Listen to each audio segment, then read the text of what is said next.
Miksei Sirkka Hyttynen vastaa? Kääk! Myöhässä!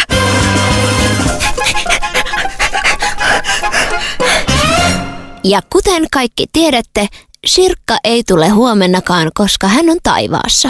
Sirkka on taivaassa. Sirkka on kuollut. Minun Sirkkoni. Mämmi, sisälle sieltä. Mämmi, mites sanotaan? Anteeksi, että olen myöhässä. Miksi kukaan täällä ei sure Sirkkaa?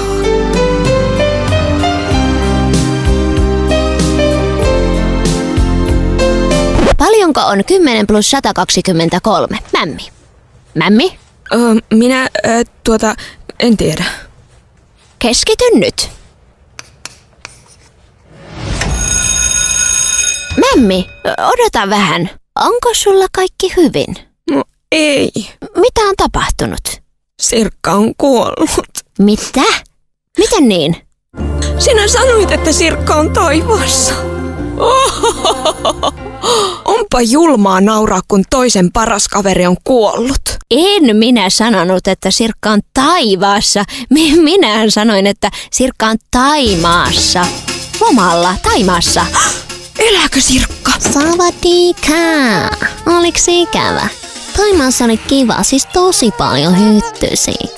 Miksi noin surkea meininki? Minä niin pelästyin. Opettaja, mitä jos minä kuolen? No, nyt ei ole kukaan kuollut. Mitä jos minun vanhempani kuolevat? Kuka minusta pitää huolta? No, tädit, kommit, sedät, sukulaiset. Entä jos ei ole ketään? Yhteiskunta ei jätä lasta yksin. Lapselle etsitään uusi perhe, jossa on hyvä olla. Joo. Sirkka, toitko tuliaisia?